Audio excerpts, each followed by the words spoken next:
যুবদল নেতার মৃত্যুতে সেনা কমান্ডার প্রত্যাহার, দ্রুত তদন্তের নির্দেশ, দুঃখজনক বললেন ফখরুল। ২১শে বইমেলার উদ্বোধন, সালাম বরকতের অঙ্গীকার, জুলাই অভ্যুত্থান নিশ্চিত করেছে ডক্টর ইউনূস। স্বৈরাচার দোসরদের চক্রান্ত সফল হতে দেয়া হবে না, তারেক রহমান। ফ্যাসিবাদ বিরোধীদের ঐক্যবদ্ধ থাকার আহ্বান। তিতুমির কলেজ শিক্ষার্থীদের গুলশানে সড়ক অবরোধ, দাবি বিবেচনায় আছে শিক্ষা মন্ত্রণালয়।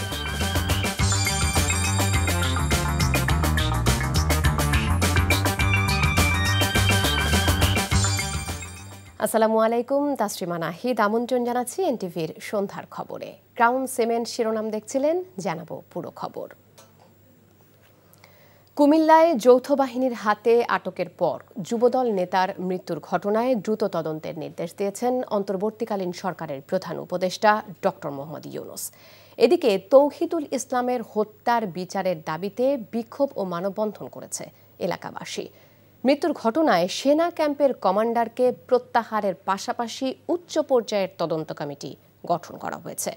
কুমিল্লা প্রতিনিধি মাহফুজ নান্টুকে সাথে নিয়ে জানাচ্ছেন মুকসিমুল হাসান।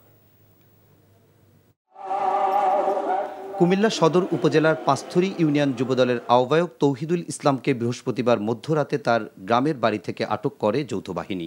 এলাকাবাসী এবং স্বজনরা জানান, তার কাছে অস্ত্র আছে এমন অভিযোগে আইনশৃঙ্খলা রক্ষাকারী বাহিনী তাকে ধরে নিয়ে যায়। পরদিন দুপুর 12:30টার দিকে কোতোয়ালি থানা মডেল পুলিশের মাধ্যমে মৃত্যুর খবর জানতে পেরে কুমিল্লা মেডিকেল কলেজ হাসপাতালে গিয়ে মরদেহ খুঁজে পান তারা। রাত্রে 2টার সময় এসে ওনাকে যৌথ বাহিনী উড়িয়ে নিয়ে যায়। উড়িয়ে নিয়ে যাওয়ার পরে সকাল 8টার সময় ওনাকে নিয়ে আসেন। ওনাকে আসার পরে ওনাকে এখানেও একটা ঘরে ঢুকে ওনাকে মারধর করছে। বাড়ির সব মানুষকে, মহিলা এবং পুরুষকে সবাইকে বেদরম পিটাই করছে। সেনাবাহিনীর সাথে মিলে আমাদের পাশের বাড়ি যারা আছে ওরা আমার স্বামীকে হত্যা করেছে। এখন আমি এটা সুষ্ঠু তদন্তের মাধ্যমে আমার স্বামীকে যারা হত্যা করেছে তাদের বিচার চাই। এই বাচ্চাগুলোর এতিম করে দিচ্ছে, এগুলোর আমরা বিচার চাই। যুবদল নেতা তৌহিদুল ইসলামের লাশ নিয়ে বিচারের দাবিতে বিক্ষোভ করেছেন এলাকাবাসী। এ সময় মানববন্ধন থেকে স্বজন এবং এলাকাবাসী দৃষ্টান্তমূলক শাস্তির দাবি জানান। পুলিশে আমাকে ফোন দিয়েছে কুমিল্লা কোতোয়ালি থানার ওসিতে হাসপাতালে যাওয়ার জন্য আমি গেছি। যাওয়ার পরে আমার ভাইকে যখন দেখলাম যে আমার ভাইতে মায়ের একবারে পুরা শরীর রক্তাক্ত করে ফেলছে, পুরা শরীর লাল হয়ে গেছে। আমরা তাদের দ্রুত ফাঁসি কার্যকর চাই এবং দৃষ্টান্তমূলক ফাঁসের আশেপাশে যত আসামিরা ছিল সবার দৃষ্টান্তমূলক শাস্তি চাই। এদিকে আইনশৃঙ্খলা রক্ষাকারী বাহিনীর হেফাজতে এমন মৃত্যুর ঘটনায় কঠোর নিন্দা জানিয়েছেন অন্তর্বর্তীকালীন সরকারের প্রধান উপদেষ্টা অধ্যাপক ডক্টর মোহাম্মদ ইউনূস। তার প্রেস উইং থেকে জানানো হয়, ঘটনার দ্রুত তদন্তের নির্দেশ দিয়েছেন অন্তর্বর্তী সরকারের প্রধান উপদেষ্টা। এছাড়া ওই ঘটনার প্রেক্ষিতে সেনা ক্যাম্পের ক্যাম্প কমান্ডারকে প্রত্যাহারের পাশাপাশি মৃত্যুর কারণ অনুসন্ধানে উচ্চ পর্যায়ের তদন্ত কমিটি গঠন করা হয়েছে বলে জানানো হয়েছে আন্তঃবাহিনী গণসংযোগ অধিদপ্তর আইএসপিআর-এর পাঠানো বিজ্ঞপ্তিতে। তৌহিদের মৃত্যুর ঘটনায় তদন্তের ব্যবস্থা নেওয়া হয়েছে জানিয়ে বিবৃতিতে বলা হয়, গঠন করা হয়েছে উচ্চপদস্থ কর্মকর্তাদের নিয়ে তদন্ত কমিটি। এমন ঘটনায় দুঃখ প্রকাশ করে বিচারের দাবি জানিয়ে বিবৃতি দিয়েছেন যুবদল সভাপতি সাধারণ সম্পাদক। Muksimul Hasan, NTV news, Dhaka. যৌথ বাহিনীর হেফাজতে যুবদল নেতা তৌহিদুল ইসলামের মৃত্যুর ঘটনার ন্যায় বিচার দাবি করেছেন বিএনপি মহাসচিব মির্জা ফখরুল ইসলাম আলমগীর। একই সাথে এ ধরনের ঘটনার পুনরাবৃত্তি যাতে না হয় সেই দাবিও জানান তিনি। ঢাকার উত্তরায় স্থানীয় বিএনপির আয়োজনে দুস্থদের মাঝে বস্ত্র বিতরণ অনুষ্ঠানে তিনি এসব দাবি জানান। একটি গ্রহণযোগ্য নির্বাচন দেয়া অন্তর্বর্তী সরকারের অন্যতম দায়িত্ব জানিয়ে বিএনপি মহাসচিব বলেন, ন্যূনতম সংস্কার করেই যত দ্রুত সম্ভব নির্বাচন আয়োজন করতে হবে। বৈষম্য বিরোধী ছাত্রদের রাজনৈতিক দল গঠন প্রসঙ্গে মির্জা ফখরুল বলেন, এতে বিএনপির কোনো আপত্তি নেই, তবে সরকার থেকে দল গঠন করলে দেশের মানুষ মেনে নেবে না।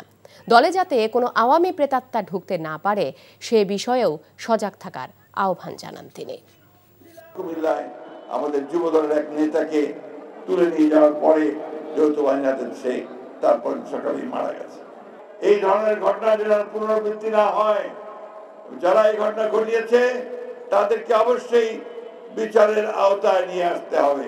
যত দ্রুত সম্ভব আপনারা এই ন্যূনতম সংস্কার যেটা প্রয়োজন, অর্থাৎ মানুষ যেন সঠিকভাবে ভোট দিতে পারে, বিচারটা যেন মানুষ সঠিক পায়, প্রশাসন যেন কোনো পক্ষপাতিত্ব না করে, এই বিষয়গুলো দেখে আপনারা একটা ভোটের আয়োজন করেন।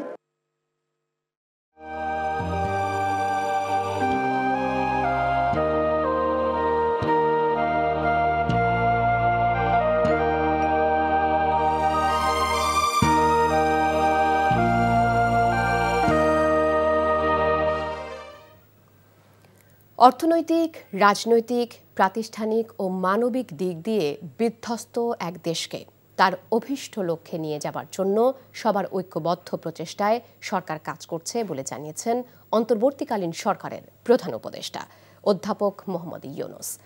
অমর একুশে বইমেলা উদ্বোধনকালে তিনি একথা জানান। সালাম বরকতের ২১-এর অঙ্গীকারী জুলাই অভ্যুত্থানকে নিশ্চিত করেছে বলেও মন্তব্য করেন ডক্টর ইউনূস। নজরানা চৌধুরীর রিপোর্ট।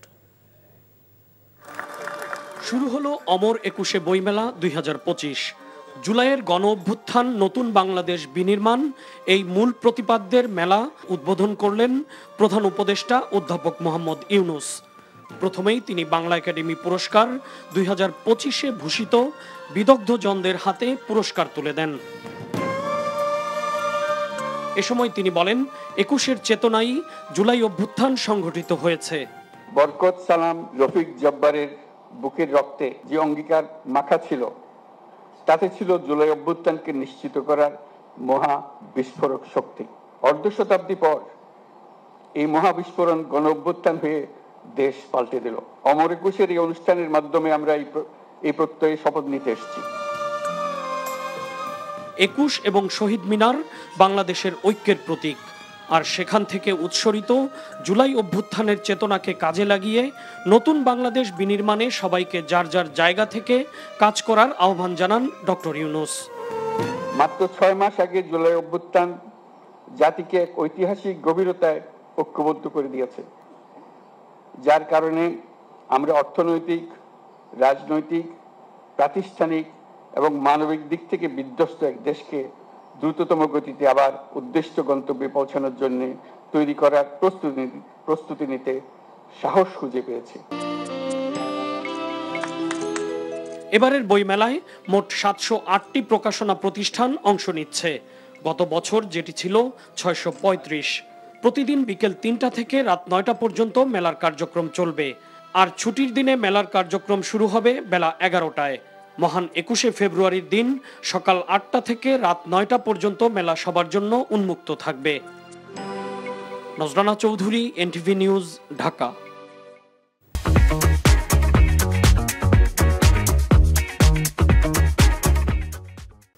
বিএনপির ভারপ্রাপ্ত চেয়ারম্যান তারেক রহমান বলেছেন, স্বৈরাচারের মাথা পালিয়ে গেলেও দোসররা মাথা চাড়া দেবার চেষ্টা করছে, তাদের চক্রান্ত সফল হতে দেয়া হবে না। ফ্যাসিবাদ বিরোধী সব শক্তিকে ঐক্যবদ্ধ থাকার আহ্বান জানিয়ে তিনি বলেছেন, রাজনৈতিক দলগুলো নিজেদের স্বার্থ রক্ষায় তর্কে লিপ্ত থাকলে সবচেয়ে লাভবান হবে পলাতক স্বৈরাচার। ব্রাহ্মণবাড়িয়া বিএনপির কাউন্সিলর এসব বলেন তারেক রহমান। শিহাবুদ্দিন বিপুকের সাথে নিয়ে ইমরুল আহসান জানাচ্ছেন বিস্তারিত। এক যুগ পর অনুষ্ঠিত হলো ব্রাহ্মণবাড়িয়া জেলা বিএনপির দ্বিবার্ষিক কাউন্সিল। সম্মেলন উপলক্ষে উৎসবের আমেজ ছিল সেখানে। লন্ডন থেকে অনলাইনে যুক্ত হয়ে বিএনপির ভারপ্রাপ্ত চেয়ারম্যান তারেক রহমান বলেন, নিয়মিত কাউন্সিল দলের সাংগঠনিক ভিতকে মজবুত করে। তিনি বলেন, গুম, খুন, নির্যাতন সত্ত্বেও আন্দোলন থেকে পিছু হটেনি বিএনপি। ছাত্র জনতার গণ অভ্যুত্থানে স্বৈরাচার শেখ হাসিনা পালিয়ে গেলেও তার দোসররা দেশকে অস্থিতিশীল করার চক্রান্ত অব্যাহত রেখেছে বলে মন্তব্য করেন তিনি। স্বৈরাচারের মাথাটা পালিয়ে গিয়েছে, কিন্তু স্বৈরাচারের কিছু কিছু অবশিষ্ট এখনো রয়ে গিয়েছে বাংলাদেশে। এরা বিভিন্নভাবে মাথা চাড়া দেবার চেষ্টা করছে। এরা বিভিন্নভাবে চেষ্টা করছে নিজেদের অবস্থানকে কোনোভাবে গুছিয়ে নিয়ে আবার দেশটি তাদের দখলে নিতে। তাদের এই লক্ষ্যকে আমরা হাসিল করতে দিতে পারি না। রাজনৈতিক দলগুলোর মতপার্থক্যের কথা উল্লেখ করে তারেক রহমান বলেন, আলোচনার টেবিলেই সমস্যার সমাধান করতে পারে। আজকে যদি আমরা শুধুমাত্র নিজেদের স্বার্থ রক্ষার জন্য যদি তর্ক বিতর্কে লিপ্ত থাকি, সবচেয়ে বড় লাভবান হবে সেই পালিয়ে যাওয়া স্বৈরাচার। হ্যাঁ, বিভিন্ন মতামত থাকতেই পারে, আমাদের মধ্যে মতপার্থক্য থাকতেই পারে। আমরা বসবো, আমরা আলোচনা করব। এক আলোচনায় শেষ না হলে আবার আলোচনায় বসবো। আলোচনার মাধ্যমেই আমরা সমস্যার সমাধান করব। আলোচনার মাধ্যমেই আমরা সমস্যা উপায় বের করব। বাংলাদেশকে যদি রক্ষা করতে হয় তাহলে আমাদের সকলকে যে কোনো মূল্যে ঐক্যবদ্ধ থাকতে হবে। বিগত 15 বছরে ভোটাধিকার না থাকায় জবাবদিহিতা ছিল না বলে মন্তব্য করেন তিনি। কখনো আমরা দেখেছি ডামি নির্বাচন, কখনো আমরা দেখেছি ভোটারবিহীন নির্বাচন, কখনো আমরা দেখেছি ভোট ডাকাতির নির্বাচন গত 15 বছরে। জবাবদিহিতা ছিল না বলেই বাংলাদেশের প্রত্যেকটি প্রতিষ্ঠানকে ধ্বংস করে দেওয়া হয়েছে। এই ভোট প্রদানের মাধ্যমে যেই কাজটি হয় সেই কাজটি হলো জবাবদিহিতাকে প্রতিষ্ঠিত করা। সেটি করার একমাত্র উপায় হচ্ছে নির্বাচন, জাতীয় নির্বাচন। তারেক রহমান বলেন, দেশ পুনর্গঠনের প্রক্রিয়া যত দ্রুত শুরু করা যাবে ততই মানুষের সমস্যার সমাধান করা যাবে। নির্বাচনের ইমরুল হাসান, এনটিভি নিউজ, ঢাকা। টঙ্গীর তুরাগ তীরে চলছে ৫৮তম বিশ্ব ইজতেমার প্রথম পর্বের দ্বিতীয় দিন। লাখো মুসল্লির ইবাদত বন্দেগিতে মুখর পুরো ইজতেমা ময়দান। দেশ বিদেশের আলেম আর তাবলিগ জামায়াতের মুরব্বীদের হেদায়েতি বয়ানের পাশাপাশি বিভিন্ন দিক নির্দেশনামূলক আলোচনা চলছে ময়দানের মঞ্চ থেকে। ইজতেমায় আগতদের মধ্যে এখন পর্যন্ত ৩ জনের মৃত্যুর খবর পাওয়া গেছে। বাদ আসর অনুষ্ঠিত হয়েছে যৌতুকবিহীন গণবিয়ে। পুলিশ জানিয়েছে, রোববার আখেরি মোনাজাত উপলক্ষে টঙ্গীর আশপাশের মহাসড়কে নিয়ন্ত্রিত থাকবে যান চলাচল। টঙ্গী মাঠ থেকে আরও জানাচ্ছেন জুনায়েদ আল হাবিব। বাদ ফজর পাকিস্তানের মাওলানা খুরশেদ আলমের বয়ানের মধ্য দিয়ে শুরু হয় বিশ্ব ইজতেমার দ্বিতীয় দিনের আনুষ্ঠানিকতা। এরপর তালিম তশকিলের পাশাপাশি খিত্তায় খিত্তায় চলে তাবলিগ জামায়াতের বিভিন্ন কার্যক্রম। ইসলামী দিন শিক্ষা করে যাতে আমরা আগত মুসল্লিরা বলছেন, মহান রবের সন্তুষ্টি অর্জনের পাশাপাশি পবিত্র কোরআন ও হাদিসের আলোকে ইহকালের শান্তি আর পরকালের মুক্তির পথের সন্ধানেই মূলত এই ময়দানে হাজির হয়েছেন তারা। দুনিয়াতে আসছি একমাত্র আল্লাহ হুকুম মানার জন্য, নবীর কাজ চলার জন্য। শিক্ষার কোনো শেষ নাই, আল্লাহর রাস্তায় আসছি শিক্ষা অর্জনের জন্য। ইসলাম যে সুমহান আদর্শ, ভ্রাতৃত্ব আর ঐক্যের শিক্ষা দেয়, সেই আদর্শকে ধারণ করে সকল ভেদাভেদ ভুলে সবাই যাতে আবারও একই পতাকার নিচে এসে দিনের দাওয়াতে শামিল হন, সেই প্রত্যাশাও করছেন সাধারণ মুসল্লিরা। আমরা চাই সবাই একসাথে মিলেমিশে আমরা ইজতেমা করার জন্য। তারা যদি আবার আসতে চায় আমাদের সাথে, একসাথে আমরা ইজতেমা করতে যাই। রোববার আখেরি মোনাজাত উপলক্ষে টঙ্গী ও এর আশপাশের এলাকায় নিয়ন্ত্রিত থাকবে যান চলাচল। আখেরি মোনাজাতের আগে আমরা 6টা থেকে 300 ফুটের মাথায়, দৌড় ব্রিজের মাথায় এবং বুগরা মাথায়, এই যে বাকি যে ভিতরে যে অঞ্চলটুকু, সেই অঞ্চলে সকল প্রকার যানবাহন আমরা বন্ধ রাখবো। আখেরি মোনাজাত উপলক্ষে বাড়ানো হয়েছে প্রশাসনের নজরদারি। মুসল্লিদের নিরাপত্তায় কয়েক স্তরে নিরাপত্তা ব্যবস্থা গ্রহণ করেছে আইন শৃঙ্খলা রক্ষাকারী বাহিনী। সকাল 9টার মধ্যে মোনাজাত অনুষ্ঠিত হওয়ার কথা রয়েছে। জুনায়েদ আল হাবিব, এনটিভি নিউজ, টঙ্গী, গাজীপুর। সরকারি তিতুমির কলেজকে বিশ্ববিদ্যালয় করা সহ 7 দফা দাবিতে শিক্ষা প্রতিষ্ঠানটির শিক্ষার্থীরা শনিবার টানা তৃতীয় দিনের মতো সড়ক অবরোধ করে বিক্ষোভ করেছেন। বিকেল 4টার দিকে কলেজের সামনের সড়ক অবরোধ করেন তারা। এতে মহাখালী থেকে গুলশান 1-এ যাবার বীর উত্তম একে খন্দকার সড়কের উভয় পাশে যান চলাচল বন্ধ হয়ে যায়। ফলে ভোগান্তিতে পড়েন মানুষ। পরে মিছিল নিয়ে গুলশান 1 অবরোধ করেন তারা। কিছুক্ষণ আগে সেখান থেকে সরে যান শিক্ষার্থীরা। এর আগে গত বৃহস্পতিবার কলেজের প্রধান ফটকের সামনের সড়কে অবস্থান নিয়ে বিক্ষোভ ও অনশন শুরু করে প্রতিষ্ঠানটির শিক্ষার্থীরা। ঢাকার ঐতিহ্যবাহী 7টি কলেজের সমন্বয়ে একটি পৃথক বিশ্ববিদ্যালয় গঠনে ইউজিসির বিশেষজ্ঞ কমিটি কাজ করছে। সেখানে সরকারি তিতুমির কলেজের বিষয়টি বিশেষভাবে বিবেচনা করা হচ্ছে বলে বিবৃতি দিয়েছে শিক্ষা মন্ত্রণালয়। একই সঙ্গে আন্দোলন সংশ্লিষ্ট সবাইকে ধৈর্য ধারণ করার অনুরোধ জানানো হয়েছে। বিবৃতিতে বলা হয়, সরকারি তিতুমির কলেজকে বিশ্ববিদ্যালয়ে রূপান্তরের দাবিতে চলমান আন্দোলনের বিষয়ে শিক্ষা মন্ত্রণালয় তথা সরকার অবহিত রয়েছে। ঢাকার ঐতিহ্যবাহী 7টি কলেজের সমন্বয়ে একটি পৃথক বিশ্ববিদ্যালয় গঠনের লক্ষ্যে ইউজিসি চেয়ারম্যানের নেতৃত্বে গঠিত বিশেষজ্ঞ কমিটি কাজ করছে।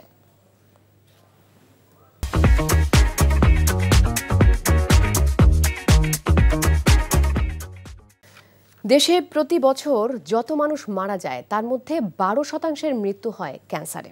শুধু তাই নয়, গবেষণা বলছে বছরে দেশে নতুন করে ক্যান্সার রোগী যুক্ত হয় প্রতি লাখে 53 জন। শনিবার বিএসএমএমইউ এর সুপার স্পেশালাইজড হাসপাতালের অডিটোরিয়ামে এক অনুষ্ঠানে এই গবেষণার ফলাফল প্রকাশ করে পাবলিক হেলথ অ্যান্ড ইনফরমেটিক্স বিভাগের গবেষকরা। এখন পর্যন্ত 46,631টি পরিবারের 2 লক্ষাধিক অংশগ্রহণকারীকে এই গবেষণার অন্তর্ভুক্ত করা হয়েছে। তাদের মধ্যে 48.4% পুরুষ এবং 51.6% নারী। গবেষণায় অংশগ্রহণকারীদের মধ্যে মোট ক্যান্সার রোগীর সংখ্যা ছিল 214 জন। ক্যান্সারের প্রাদুর্ভাব বিবেচনায় পুরুষের ক্ষেত্রে প্রতি লাখে 118 জন এবং নারীর ক্ষেত্রে প্রতি লাখে 96 জন আক্রান্ত হন। গবেষণায় 38টি ভিন্ন ধরনের শনাক্তকৃত ক্যান্সার পাওয়া গেছে। কুমিল্লার নাঙ্গলকোটে বিএনপির 2 গ্রুপের সংঘর্ষে সেলিম নামে একজন নিহত হয়েছে।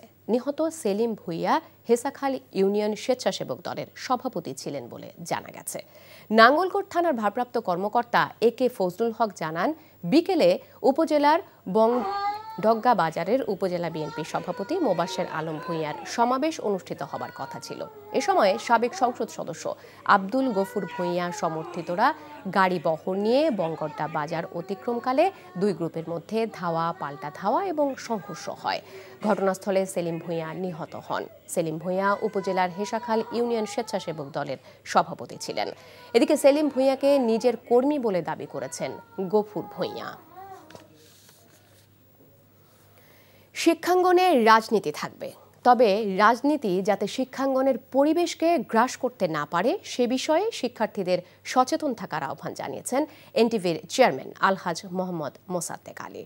বিকেলে সাভারের আশুলিয়ায় নিজের বাবার নামে প্রতিষ্ঠিত আলহাজ আব্দুল মান্নান ডিগ্রি কলেজের বার্ষিক ক্রীড়া প্রতিযোগিতায় যোগ দিয়ে প্রধান অতিথির বক্তব্যে কথা বলেন তিনি। এর আগে এনটিভির চেয়ারম্যানকে ফুলের শুভেচ্ছায় স্বাগত জানানো হয়। কলেজ পরিচালনা কমিটির সভাপতি মিজানুর রহমানের সভাপতিত্বে অনুষ্ঠানে আলহাজ আব্দুল মান্নান ডিগ্রি কলেজের দাতা সদস্য বীর মুক্তিযোদ্ধা আলহাজ মোহাম্মদ হাসমত আলী, সদস্য আবদুল্লাহ আল মামুন বাবুল, অধ্যাপক আব্দুল মান্নান খান উপস্থিত ছিলেন।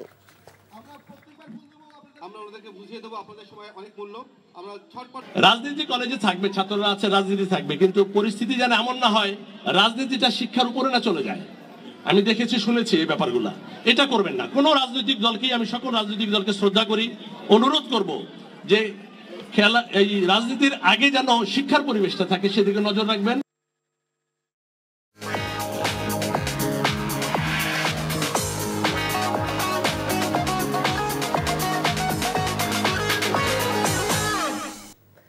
নগদ নিবেদিত অর্থনীতির খবর। অতীতের সব রেকর্ড ভেঙে ইতিহাস তৈরি করল স্বর্ণের দাম। শনিবার প্রতি আউন্স স্বর্ণের দাম $2,815 স্পর্শ করে। এর আগে কখনো $2,800 অতিক্রম করেনি স্বর্ণের দাম। গেল সপ্তাহে স্বর্ণ $2,730 নেমে এসেছিল। এরপর থেকে আবারও বাড়তে শুরু করে দাম। আগামী দিনগুলোতে স্বর্ণের দাম আরও বাড়তে পারে বলে জানিয়েছেন বিশেষজ্ঞরা। তারা বলছেন, বিভিন্ন দেশের কেন্দ্রীয় ব্যাংক রিজার্ভ হিসেবে স্বর্ণের উপর নির্ভরশীলতা বৃদ্ধি করায় এর দাম বেড়েই চলেছে।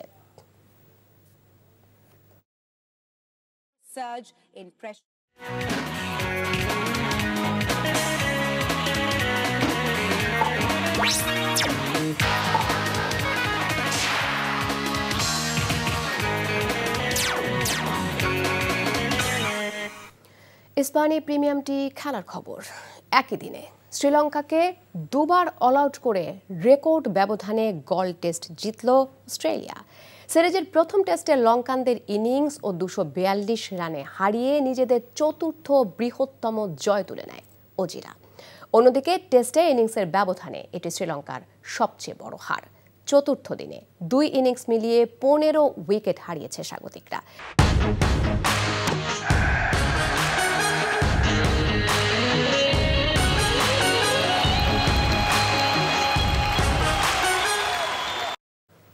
সামিট গ্রুপ বিপিএল ক্রিকেটের খবর। বিপিএল ফিক্সিং বিতর্কে একটি গণমাধ্যমে 10 ক্রিকেটারের নাম উঠে আসার পর একটি স্বাধীন তদন্ত বোর্ড গঠন করেছে বিসিবি। সম্প্রতি একটি গণমাধ্যমে 10 জন ক্রিকেটার সন্দেহভাজনের তালিকায় আছেন এমন একটি সংবাদ প্রচারিত হলে নড়ে চড়ে বসে বিসিবি। গঠন করা হয়েছে একটি স্বাধীন তদন্ত কমিটি, যারা সাহায্য করবেন এন্টি কারাপশন ইউনিটকে। এছাড়াও দুর্বার রাজশাহীর ব্যাটার এনামুল হক বিজয়ের দেশ ত্যাগে নিষেধাজ্ঞা চেয়েছে এন্টি কারাপশন ইউনিট। এমন খবর ছড়িয়ে গেলেও তা উড়িয়ে দিয়েছে বিসিবি। এক বিবৃতিতে দেশের ক্রিকেটের সর্বোচ্চ নিয়ন্ত্রক সংস্থা জানিয়েছে, দুর্বার রাজশাহীর ব্যাটারের বিরুদ্ধে এমন কোনো পদক্ষেপের কথা জানা নেই তাদের। খবর শেষ করছি, যাবার আগে ক্রাউন সিমেন্ট শিরোনামগুলো আরও একবার। যুবদল নেতার মৃত্যুতে সেনা কমান্ডার প্রত্যাহার, দ্রুত তদন্তের নির্দেশ, দুঃখজনক বললেন ফখরুল। 21শে বইমেলার উদ্বোধন, সালাম বরকতের অঙ্গীকার, জুলাই অভ্যুত্থান নিশ্চিত করেছে ডক্টর ইউনূস। স্বৈরাচার দোসরদের চক্রান্ত সফল হতে দেয়া হবে না, তারেক রহমান। ফ্যাসিবাদ বিরোধীদের ঐক্যবদ্ধ থাকার আহ্বান। তিতুমির কলেজ শিক্ষার্থীদের গুলশানে সড়ক অবরোধ, দাবি বিবেচনায় আছে শিক্ষা মন্ত্রণালয়। এই ছিল সন্ধ্যার খবরে। এই খবরের ভিডিও সহ আপডেট জানতে ভিজিট করুন এনটিভি অনলাইন www.ntvbd.com। এছাড়াও এনটিভির জনপ্রিয় সব অনুষ্ঠান ও খবরের আপডেট জানতে ভিজিট করুন আমাদের ইউটিউব ও ভেরিফাইড ফেসবুক পেজে। রাত 10:30টায় রাতের খবর দেখার আমন্ত্রণ রইল। ধন্যবাদ সবাইকে।